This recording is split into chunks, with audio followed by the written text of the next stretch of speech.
NN podcast s Suzano Lovec. Dober dan, dragi gledalci in gledalke, poslušalci in poslušalke. To je NN podcast, tretji v vrsti naših volilnih podcastov ob letošnjih državnozborskih volitvah, s katerimi skrbimo za analizo in kontekst. Bogate novinarske vsebine o volitvah, politiki, kampanji, ki jih pripravljajo naši novinarji in novinarke, pa seveda lahko spremljate vsak dan na NN, torej nninfo.si. Danes v podcastu duel, ki ste ga nekateri že zelo nestrpno čakali. Tu sta naša stalna politična analitika, filozof dr. Tadej Troha, znanstveni sodelavec in predstojnik Filozofskega inštituta Znanstveno-raziskovalnega centra Slovenske akademije znanosti in umetnosti. Živijo. Evo, vse to. Tako. To je samo ena stvar. In Luka Licija Gabrielčič, zgodovinar, član uredniškega odbora Razpoti in raziskovalec na Central European University v Budimpešti. Pozdravljen. Živijo. Najprej seveda najbolj aktualno iz volilne kampanje, dogajanja zadnjega tedna, množica objav prisluhov na anonimnem profilu Maske padajo in potem še videoposnetki pogovorov na strani Anti-Corruption 2026. Mi snemamo to v petek ob enih, to je pomembno povedati, ker se stvari neprestano spreminjajo. Vprašanje je, kaj vse bo še objavljeno in kaj vse se bo še dogajalo v naslednjih urah in dneh do volitev. Kako vidva komentirata to zadnje dogajanje danes, torej 9 dni pred volitvami, Luka? Jaz bom čisto iskren, ne? Jaz teh posluhov še nisem preštudiral, nisem jih poslušal, tako da kar se tiče vsebinsko še ne morem komentirati. Bom rekel pa tako, ne? Mislim, da kot sem se tudi pogovarjal z ljudmi, da taki kot sem jaz, ni tako malo. Ne? Tako da mislim, da je, to je moj občutek, mogoče se motim, ampak mislim, da je neka nesorazmerje med nekim medijskim hajpom, vsaj določenih medijev nad temi prisluhi in temu, kako dejansko ljudje ne, kako bi rekel, imajo mnenje o tem, so slišali o tem, ampak kako so dejansko ljudje si vzeli čas in res te stvari poslušali. Ne? Jaz mislim, da obstaja tukaj, da je neka divergenca glede tega in da bolj kot vsebina, glede katere, kot sem prav razumel, ne vemo pri teh posluhih, koliko je avtentično v smislu, da poznamo kontekst in koliko je editirana. Mislim, da sama vsebina ne bo imela toliko vpliv, kot bi rekel naracija okrog tega. Ne? In zdaj naracija okrog tega so lahko pa zelo različne. Ne? In bomo videli v naslednjem tednu zelo različne poskuse, kako zaspinati ta razkritja in te prisluhe. Tako o avtentičnosti, morebitni zmanipuliranosti montaži, kot o vsebini oziroma spornosti vsebine čakamo vsi, kaj bo rekla policija. Kako ti komentiraš? Mislim, rekla si najprej, da je to množica, mnoštvo posnetkov, ni mnoštvo, ni množica, serija je, ne? To je prvo. Se pravi, nisem prvi, ki to vidi, ne? Pač stvari kapljajo vsak dan. In kapljajo zato, ker tisti, ki to objavljajo, vejo približno, kakšen je slovenski medijski prostor in da si medijske hiše, tudi te, ki sprva ne skočijo na to in ki niso direktno zmenjene najbrž s temi ljudmi, slejko prej popustijo. V smislu to pride na nek način je izsiljeno, to lahko postane najpomembnejša tema, pa niti ne vsebina kot taka, noben po mojem ne gre v to. Mislim, da prav mogoče bi obrnil stvar, dejstvo, da se sploh odpirajo vprašanja glede pristnosti, umetna inteligenca, ja, ne vem kaj. Mislim, posnetek Dominike Švarc-Pipan zgleda pristen, ker je pač video posnetek. In tudi mislim, da sama ni preveč niti se trudila zanikati ali kaj tazga. Nekateri so mogoče malo bolj zmontirani, nekateri niso, kaj pa vemo. Vsebinsko itak ni nič povedanega zares tazga, česar ne bi vedeli. Ni kakšnih presenetljivih novih močnih akterjev, vsi, o katerih se govori, so znani kot močni akteri, politični akterji že toliko časa, da moramo biti, da si lahko samo naiven, če misliš, da nimajo gospodarskih lovk ali pa interesov, pač, ker je družba tako narejena, da se ljudje pogovarjajo, marsikaj. Hočem reči, v tem ni nič šokantnega, vsebino to, da ti povem. Ampak je pa, se pravi, dejstvo, da ni jasna njihova pristnost, je dodatna karta za to, da to postane tema, da se o tem debatira. Prav neki vabljivga je na tema, da v bistvu na nek način prekriva to, da ni vsebinsko nič tako šokantnega, ne? Mislim, vsaj zame, ne vem, no. Da ni nič tako vsebinsko šokantnega, ampak da se bomo o tem pogovarjali. Torej, na kak način govorijo o poslih? Dovolj vprašanje, takoj pridejo 3 vprašanja k temu in to se takoj na vsakem soočenju to 20 minut.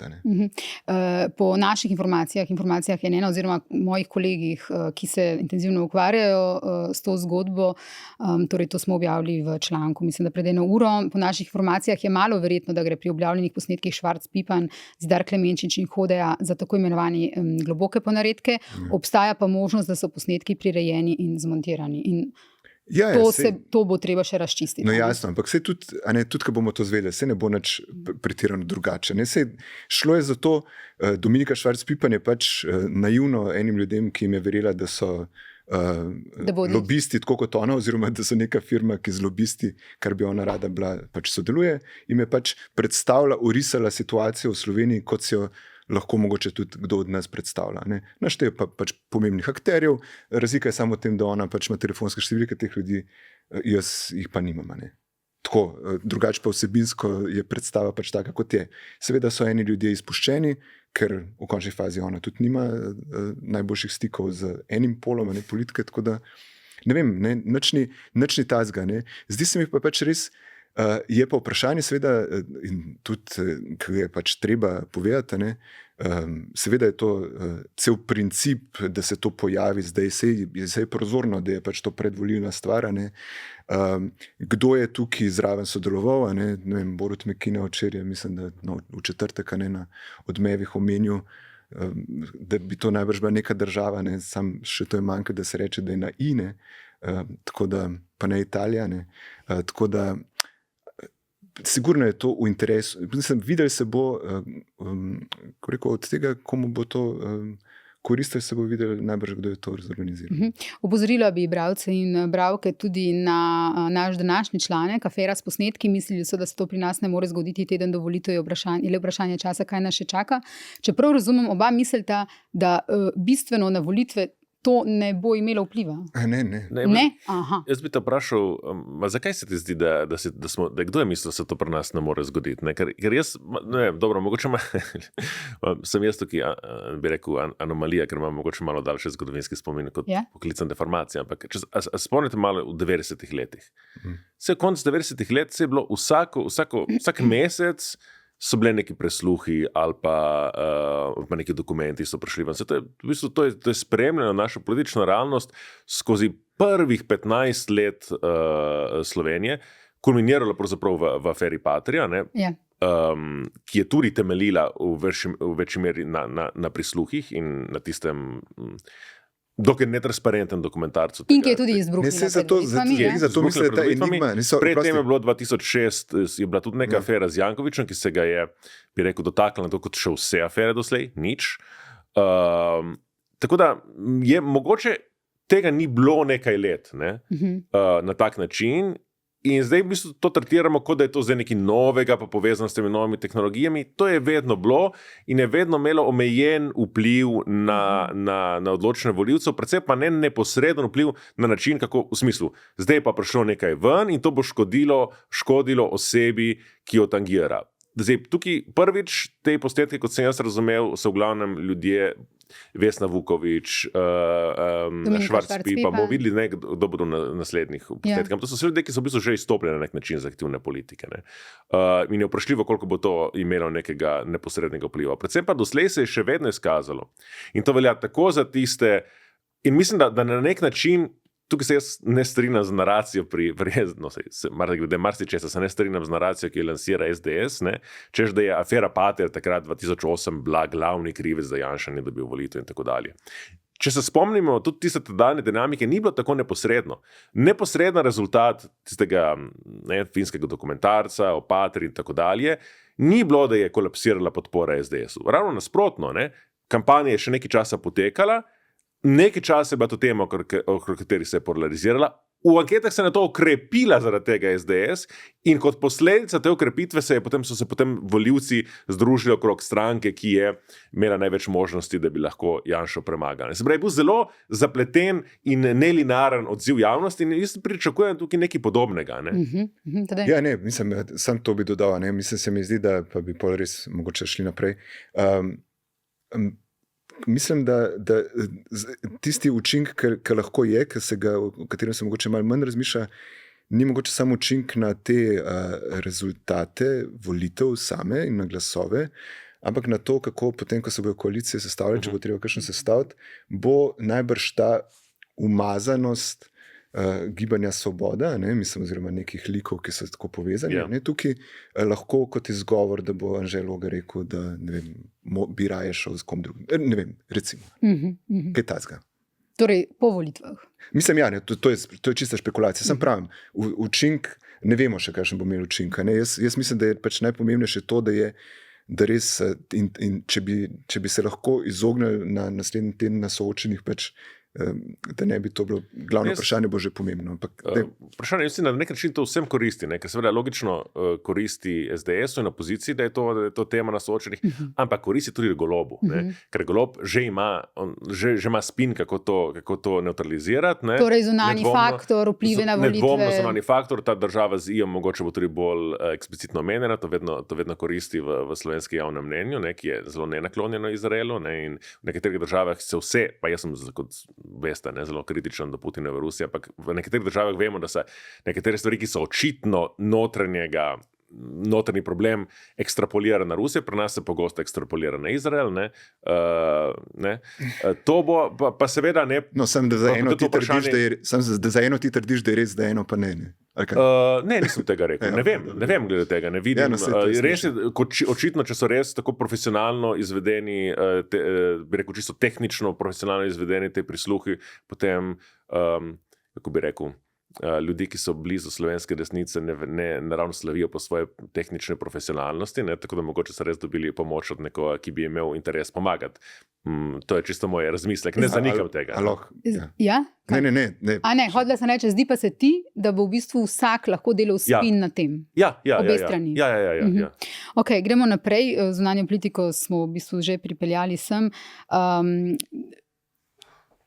Veliko torej pozornosti je zdaj posvečeno tem posnetkom. Predvsem mediji se zelo veliko tudi z njimi ukvarjamo, policija se bo tudi, kot sem rekla, in tako naprej. Nekako je pa res ušlo v ozadje, da smo tudi na pragu morebitne vojne velikih razsežnosti, Izrael, ZDA, Iran. Zakaj na pragu? Nismo že? No, smo. Da ne rečem tretje svetovne vojne. Da smo pred morebitno energetsko krizo, v ozadju je te dni šlo tudi to, kako bodo torej stranke ravnale pri slovenski zunanji politiki, kakšna je njihova zunanja politika. Kako vidva ocenjujete politiko strank ali pa recimo obeh opcij do zunanje politike tedaj? Ja, no, zdaj zadnja stvar, ki je bila, je ta nepridružitev tožbi Južnoafriške republike, ki je pač seveda pokazala žalostno resničnost tega, da se nekih stvari, ki bi bile načelne, ne da izpeljati zaradi včasih tudi najbrž realnih nacionalno-varnostnih vprašanj. Zadeva je pač tudi spet tukaj najbrž povezana z državo na I. Ki ni Italija. Ja, no, ampak ni smešno. Jaz mislim, da je to tisto, kar je čist resno. Nataša Pirc Musar, recimo, je za to neodločitev za pridružitev ravno kar komentirala kot... Izkazane nenačelnosti ni mogoče z ničemer opravičiti. Ja, njen odziv nenačelen na Iran, na napad na Iran je tudi, bi ga štel tle zraven.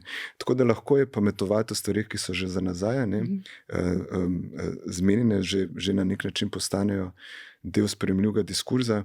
Njen odziv tukaj je spet bil, mislim, da zelo preblag in zelo naiven, kar se tega napada tiče. Tukaj, ko gre za izraelsko-ameriško vojno proti Iranu, lahko točno vidimo, katere stranke so kaj rekle. In mogoče še bolj pomenljivo, katere stranke praktično nič ne rečejo. Ne? SDS in NSI in demokrati so se skrili v luknjo, nič ne upajo, praktično kaj so naredili. Dolg časa podpirajo to politiko, ne? Na veliko se identificirajo z njimi, super se imajo, častijo, zgledujejo se, počutijo se kot del vsega tega. Potem, ko se pa stvar zgodi, se pa ti boš kot zgodovinskim spominom vedel, se začne obnašati kot SLS pred drugo svetovno vojno slovenska. Ne?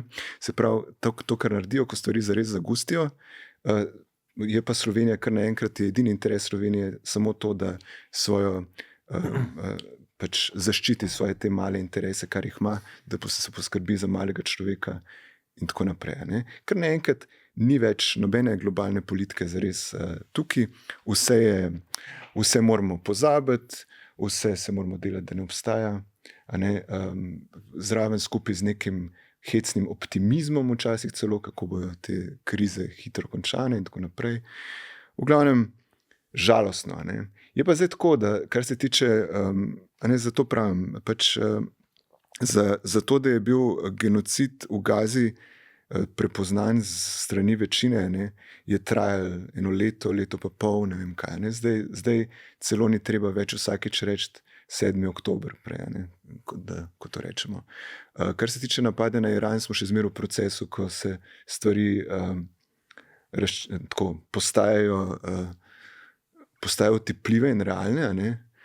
Se mi zdi, da tudi tukaj so bile reakcije na začetku, kot da gre za nek hec, ne, za neko igrico, za nekaj tako, kot da sploh se zares ne dogaja. Ne. Pozabljamo na to, da so tam tako zelo elementarne stvari. Ne. Pozabljamo na to, da tam živijo ljudje, ki imajo svoje družine in tako, da tudi jaz sem enega kolega, ne, ki je iz Irana, ne, dela pri nas, praktično kom je v stiku s svojo družino, ta negotovost traja že pač od samega začetka. Ne. To ni heca, ne. Mislim tako. In ko gledamo ta obseg tega in izjave, ki se zraven sprejemajo, in pa si rečemo tako, se verjamem, da ni nobena od slovenskih strank zmožna česa tacga izreči. Nobena stranka ne more, slovenska ne bo govorila kot Pete Hegseth ali pa kot Trump ali pa ne vem, ne, kot še kakšen od teh norcev. Ne.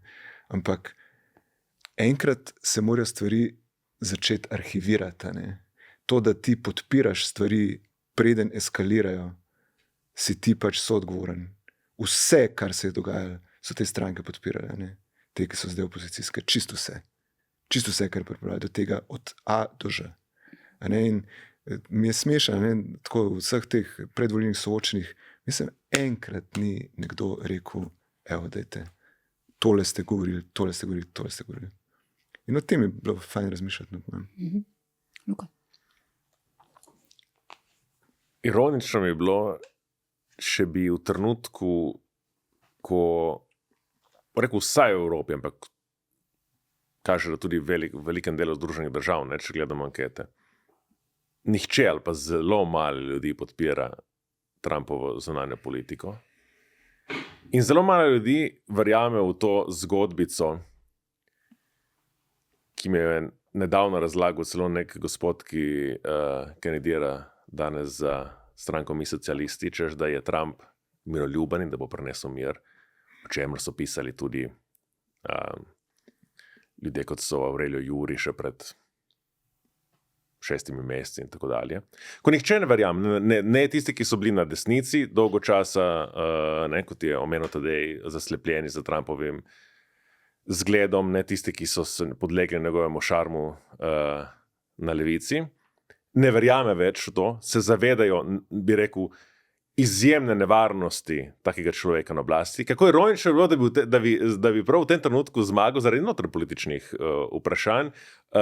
Politik, ki je na evropskem parketu se takrat najbolj osmešil, profiliral, postal znan zaradi tiste znamenite podpore Trumpu ob takrat novembra 2020, ne se znameniti Janševa čestitka Trumpu. Ne. ki ne gre samo za Janševo čestitko, gre pač za, tukaj se popolnoma strinjam, kot je rekel Tadej, za vrh ledene gore. Janez Janša se je dojemal in verjetno se dojema še vedno kot del neke globalne Trumpove koalicije. Ne?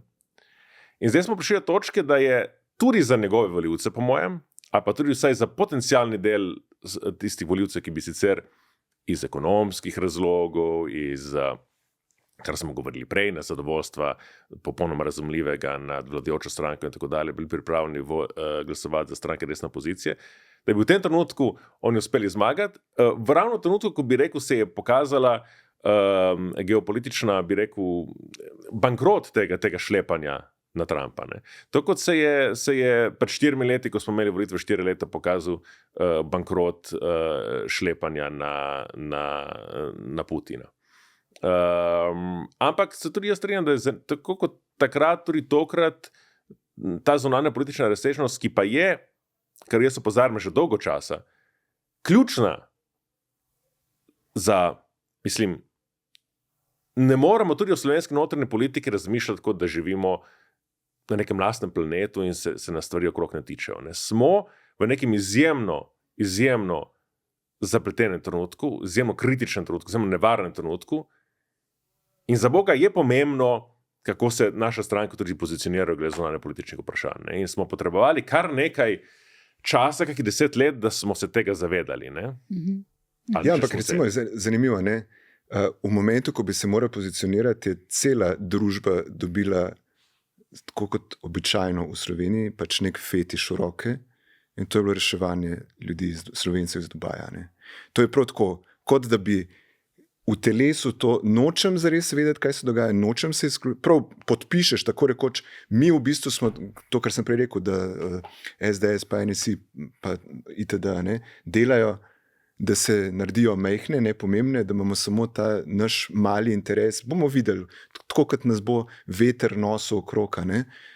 In je v bistvu ta reševanje pač Slovencev iz Dubaja, iz letališča, pač je bilo to. Da smo za en teden lahko ne niti sprašvali, kaj si stranke mislijo o tem, ali pa nasploh, kaj si mi mislimo o tem.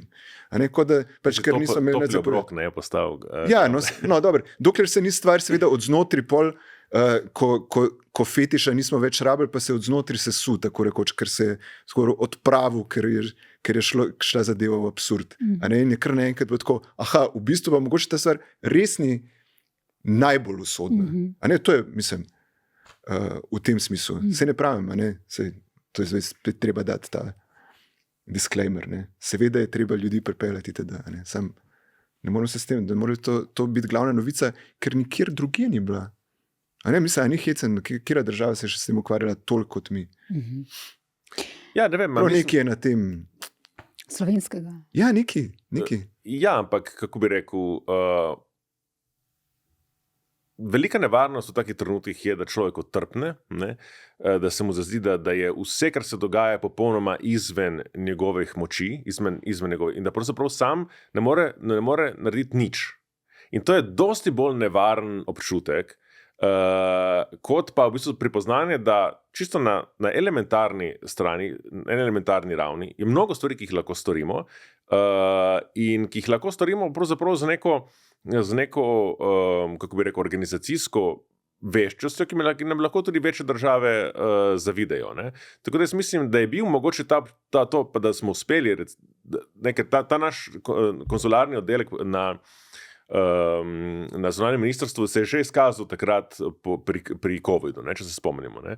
In mislim, da je vendarle dobro in pozitivno ohraniti to zavest, da vendarle nekaj zmoremo. Ne?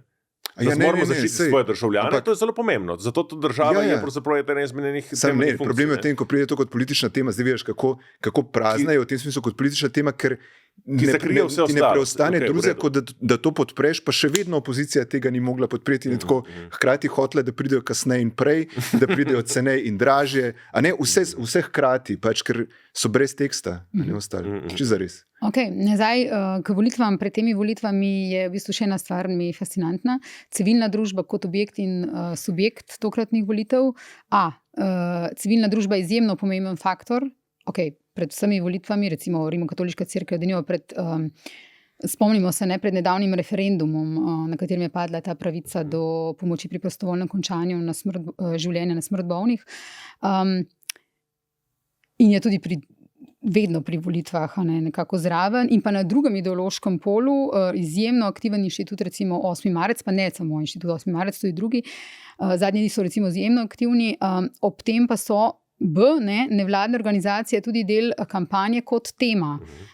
Gre za odnos strank in politikov do nevladnih organizacij. Recimo Janez Janša je, če se spomnimo, pred časom sporočil, da bo prva stvar, ki jo bodo naredili v primeru izvolitve, zapiranje finančnih pipic nevladnikom, in potem so se vrstili odzivi. Zanima me vaš pogled na vlogo in pomen civilne družbe in nevladnih organizacij v tej volilni tekmi, Luka. Jaz mislim, da v celotni tej temi je najboljše, najbolj briljantno in na nek način tudi najbolj pogumno povedal Miha Brejc, pa se ne spomnim, kje je bil, pri kom je bil, mogoče pri Marcelu, ne vem, kje je bil. Mislim, da je. Ja. Ki je citiral, kaj je pisal o tem Jože Pučnik, o civilni družbi in o pomenu civilne družbe v demokratični družbi. Ki on imenoval demokratično družbo takrat v bistvu politični sistem civilne družbe. In ni res, da je mislil nekaj drugega. Mislil natanko na to. Se pravi, natanko na vlogo, ki jo imajo civilna družba, tudi, bi rekel, politične organizacije, ampak organizirane kot civilna družba v neki demokratični državi. In na to je večji del slovenske resnice, je pravilno pozoril Brejc, v nekem populističnem zanosu popolnoma pozablja. Se pravi, jih je postavil na svoje mesto. In še zlasti cinično je, ker, kako bi rekel, napada se civilno družbo, ne zavedajoč se, da je ta organizirana po številnih ideoloških principih. Tukaj se hoče v bistvu ponavljati tisto politiko, ki je videla recimo pri Orbanu in pri ostalih, bi rekel, skrajnih populistih. Tukaj gre za, bi rekel, poskus uničenja predpogojev nekega demokratične družbe. To je zelo nevarno. Zelo sem bil vesel, da je izmed vseh Miha Brejc, nekdanji predsednik inštituta Jože Pučnik, poslanec SDS-a, to zelo jasno povedal. Toliko glede tega. Je pa res, da je tukaj ta hipokrizija obojestranska. Zdaj so na tapeti civilno družbene organizacije, ki se umeščajo, recimo neko progresivno ideologijo in tako dalje. Ampak napadi na cerkev in na pravico do cerkve in na pravzaprav dolžnost cerkve, da se oglaša glede vprašanj, ki so v temelju njenega nauka, je enako, bi rekel, enako grob napad na bi rekel, pravico neke organizacije, ki je v končni fazi tudi civilno družbena organizacija. Tako, mislim, da je to zelo, da je borba okrog tega zelo umazana in da je že spet en primer, kako ta, bi rekel, ideološka polarizacija, ki je z nami že dolgo časa, pravzaprav je toksična. In v predvolilnem obdobju bolj toksična kot ponavadi. Ja, jaz mislim, da gledate, iz ene na drugo stran, ponavadi po mojem za neko v temelju za neko nerazumevanje tega ali pa nesprejemanje tega, da so se neke določene ideje na drugi strani zmožne sploh pojaviti. In morajo biti na nek način vedno del zarote, nekako na nek način morajo biti usajene, ne pozabijo na to skrivnost, vse ideje se kolektivno porajajo. Mislim, da to, kar vsi blebetamo in govorimo. Tako da, tako kot se govorijo v teh prisluhih, o stvarih, kako se tudi te ideje porajajo pač v razpravah med ljudmi. In mislim, da je tukaj problema. Se pravi, ko ti demoniziraš neke ideje oziroma si želiš, da bi jih iztrebil, je seveda pol treba pač si primerno tudi agresiven do drugih, do tistih, ki se izpostavljajo. Jaz recimo zdaj, sem kot zdaj pa res disclaimer, se za Inštitut 8. marec zdaj dal en kratek citat za na družbeno omrežje, zakaj grem volt. Ja, pač se mi zdi, da nas s tem ni nič narobe. Jaz tako v tem smislu, zakaj pa bi bil angažma civilne družbe zdaj tle problematičen. Zakaj pa ne? Ampak hočem reči, če pa tako analitično dostojno do tega, je pa vseeno treba reči, da se tle bolj na levici, se je nek modus tega, kako močna je civilna družba, način, kako postopa civilna družba, vsaj ta, kar je, se je že od prejšnjih volitev blazno spremenila. Če mi pogledamo, koliko vplivan je bil vsaj tako na neki ravni organizacijsko glas ljudstva takrat, in kakšen v bistvu velik dogodek je bil takrat to glasovanje, takrat zelo parčki pred državnim zborom, na Trgu Republike, da je letos to bilo čist netema, mislim, kakorkoli, in da se je tudi v bistvu Inštitut 8. marec, kot najmočnejši nek ta agent, se razmeroma pozen aktiviral. In se mi zdi, da je to na nek način, kakorkoli gledamo, jaz sem se to skoraj zmer želel, da ne bi se, se mi zdi, da se ta civilna družba mora zelo, da je koristno za slovensko politiko, da se civilna družba ipak ne vpleta preveč, da pusti strankam, da se organizirajo, da se postavijo nase, da postanejo samostojni v tem smislu, da znajo same stati na dveh nogah, in se je to, mislim, da v neko pozitivno smer vendarle obrnilo.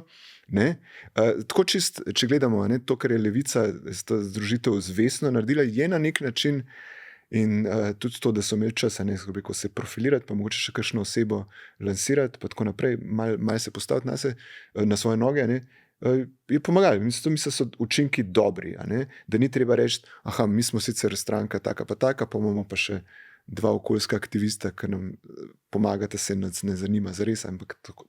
Ne, več o tem smislu. Jaz mislim, da je to na nek način dobro.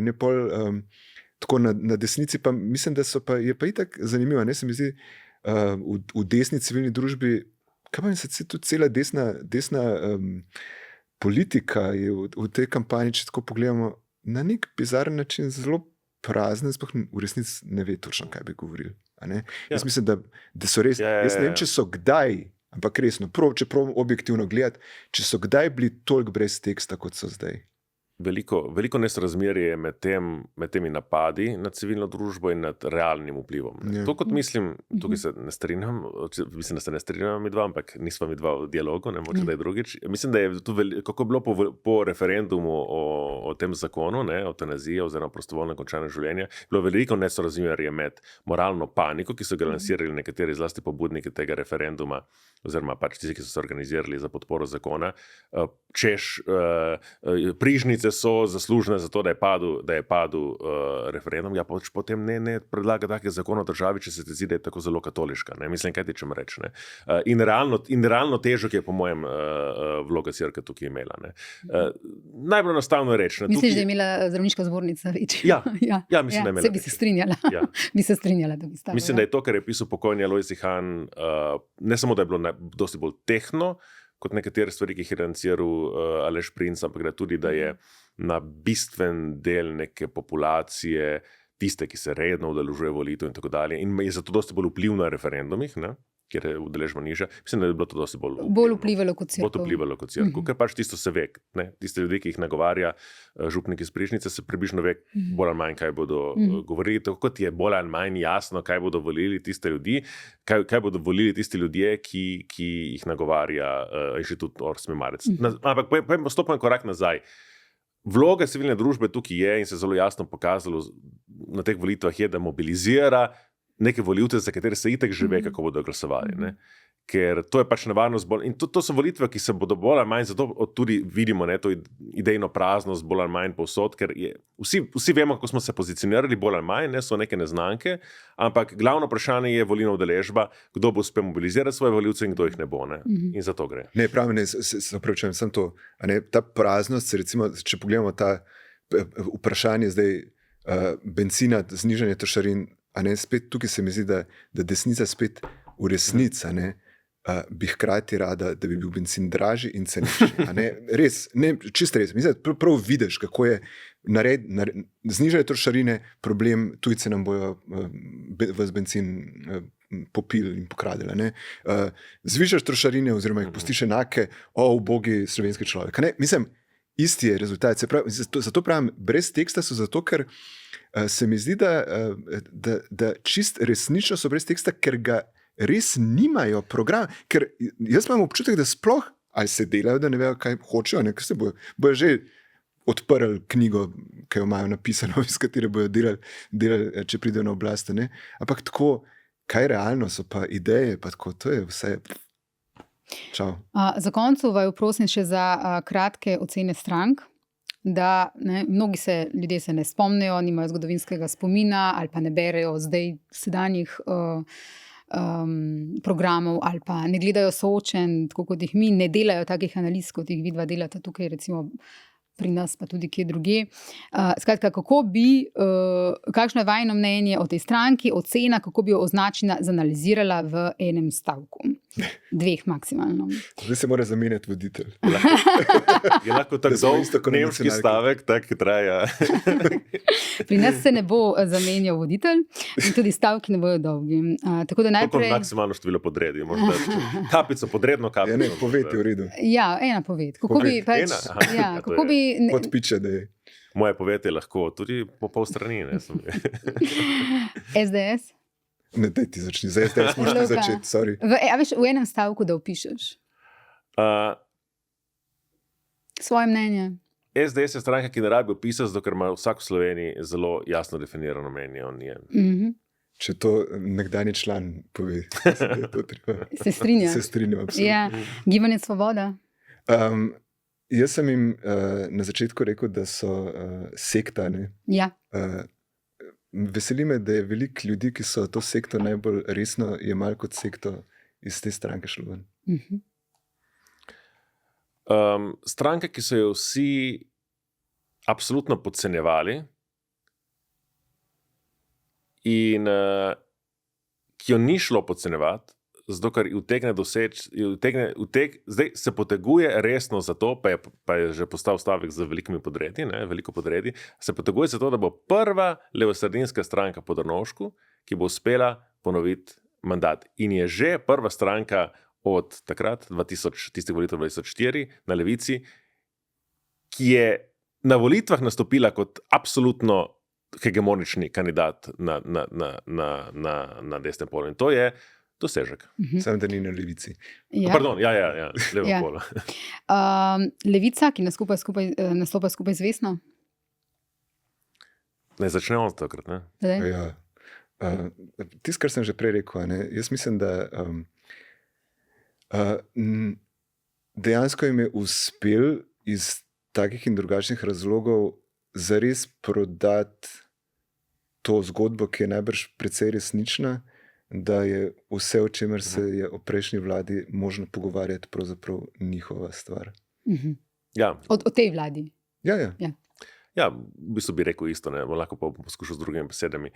Stranka, ki je imela absolutno in presenetljivo nadpovprečno vlogo v programski usmeritvi te vlade glede na svojo moč in je dosegla, da je bila ta vlada po svojih politikah, če resno pogledamo, pravzaprav najbolj levo usmerjena vlada v zgodovini samostojne Slovenije, kar je škodilo ostalim močnejšim partnerjem, o tem sem prepričan.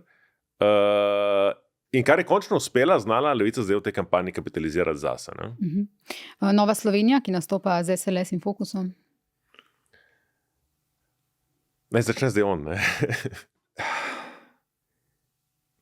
Včeraj sem zvečer razmišljal o neki zelo dolgi analizi Nove Slovenije. No, dej.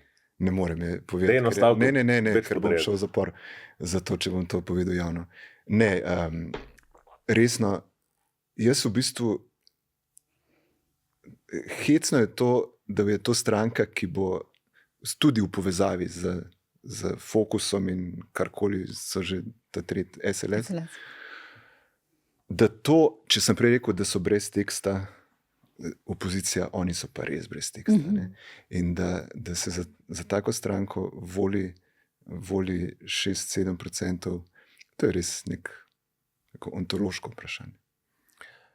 To je stranka, pun intended, to je stranka, ki je morda se povezala s Fokusom, ampak je izgubila fokus. In zato, ker je izgubila fokus, se je zgodil na nek način Anže Logar. No, Anže Logar, demokrati? Človek previdnosti, kot so govorili za enega drugega politika 20. stoletja. Anže Logar v smislu, da koliko nas je pisalo 10 let o tem, da potrebujemo neko drugačno desnico. Anže Logar je prvi človek, ki je resno razumel, da tukaj obstaja neka niša in je insceniral podobo novega človeka na desnici. Mislim, da pa za tem insceniranjem ni neke bistvene substance. Jaz, ko gledam njega govoriti, sem zelo pozoren na to, da se mu dogaja cel kup lapsusov. Kot da človek ne bi mogel govoriti tega novega diskurza, ki ga hoče govoriti. Ugotovili so, da je njegov program napisan z AI-jem, tudi on zgleda, kot da je napisan z AI-jem. Mislim, da je tako. No. Disk so ven vzeli iz računalnika, je pa motherboard ostal isti. Socialni demokrati? Jaz mislim, da zdaj, če sem zelo aktualen, mislim, da bojo največ profitirali na koncu ob vseh menjavah vodstva, jih bo v parlament najbrž Tanja Fajon pripeljala. Zdaj bom navezal. Mislim, da Tanja Fajon ni bila slabo znana ministrica. Mislim, da je kar uspešno krmarila tudi med temi črmi, tako zunanje političnimi kot notranje političnimi, v smislu, da so bile različne struje, tako znotraj njene stranke, kot znotraj koalicije, ki so zlasti, kar se tiče slovenske podpore v Ukrajini, poskušale iztiriti to vlado. Ampak mislim, da zaradi tega ne bo nihče bistveno več ljudi glasovala za to stranko ali pa ne glasovala za to stranko. To je stranka, ki je v tem mandatu kazalo, da bo propadla, da bo izginila iz parlamenta in ki se je uspela rešiti in utegnila zdaj prodati, bi rekel, to svoje plavanje z rešilnim jopičem kot nek velik uspeh. Gremo še na manjše stranke, ki jih naši gledalci in gledalke tudi gledajo v Soočenih, recimo. Resnica? Stranke, ki se vsi podcenjevali in še vedno podcenjujejo in ki, če bo uspela se preriniti v parlament, bo postala pomemben faktor destabilizacije slovenske politike in nas bo še bolela glava, zakaj smo tako podcenjevali ta fenomen. Ekonomsko ekstremno desna stranka. To je to? Ja, mislim, to bi bilo fajn, da ljudi slišijo. Pirati? Stranka z napako, ne vem, kako bi rekel, dobri obetavni nastavek, ki pa se mi zdi, da mu manjka nek premislek, nek ideološki fokus. Stranka, ki je izjemen fenomen, 15 let že obstaja in kljub temu, da je volivci niso nikoli bistveno nadgradili, je vedno svoje vloge imala bolj resno kot marsikatera parlamentarna stranka. In tukaj se ne strinjam s Tadejem, mislim, da ima zelo dodelan program. In ima zelo dodelan program glede ključnih izzivov Slovenije in Evrope v naslednjem desetletju. In zato je to ta stranka, ki jo bom jaz obkrožil v nedeljo. Zato nisem rekel program, rekel sem ideološki fokus. In me ne preseneča, da je v redu, ja. Prav zaradi tega. Prerod? Ja, mislim. Zgodba o neuspehu, kaj mislim, ne vem, mislim, pač resno neverjetno izgubljena priložnost, no. To je prav težko verjeti. Mislim, osebna priložnost njegova. Stranka človeka, ki je stopil na politično prizorišče z nekim scenarijem in zgleda, da je ta scenarij nekje zgubil, ne? In zdaj improvizira svojo vlogo in ne ve točno, kaj igra in kaj hoče igrati. In še mi socialisti? Ne, on zdaj. To je njegova stranka. Jaz ne bom povedal, koga volil. Jaz mislim, da je problem te stranke v tem, da ni zares kolektiv, kot bi se iz tega imena pač spodobili, da počne, in mislim, da tukaj so izgubili veliko priliko. Torej stranka enega človeka? Ne pravim, da je stranka enega človeka, pravim, da se ni uspela vzpostaviti kot stranka, ki bi bodisi bila, bodisi se predstavlja kot stranka kolektiva. In je zato premalo časa bilo, ali so kakšne druge težave. Jaz mislim, da so nekateri njihovi pogledi pač pravilni. Bom ponovil, kar sem povedal prej, če bom izpadel kot malenkosten ali pa preveč lokalističen, jemljem to v zakup. To je stranka, ki je v volilnem kraju, v katerem jaz volim, kandidirala človeka, ki je ne samo, kar bi lahko pričakujemo, bi rekel, velik putinist in v bistvu de facto podpornik ruskega ekspanzionizma, ampak je tudi podpornik Trumpa bil, moče do včeraj ali do predvčerajšnjega, ampak do zelo nedavnega. Anekdota, mislim, da ne. Prvič zato, ker je, če bo ta stranka prišla v parlament, bo dobila enega poslanca v drugi volilni enoti. Se pravi, obstaja dokajšna verjetnost, da bo ta možnost, da bo ta oseba prišla v parlament. Druga, mislim, da pokaže, kaj ta stranka v bistvu je. To je stranka, ki se v bistvu je odprla, podobno kot resnica za tuje in liberalne interese. No, ker smo že glih, ko že govorimo, pa mislim, da je to več kot en stavek. Ne, bi sam iz čiste poštenosti, ne vem, kdo je kandidat v tvoje, ne? Mislim, da bazični nazor, vsaj, a pa tista podlaga, v kateri sem rekel, da je v njej potencial, se je, mislim, da dobro pokazal včasih ob kakšnih hitrih reakcijah na problematične teme, kjer so pokazali več odločnosti kot kdorkoli drug. Okay. Hvala lepa obema za vajina mnenja. Do volitev je še dober teden. Naslednji teden, tik pred volitvami, objavimo še zadnji volilni podcast, in to že v petek.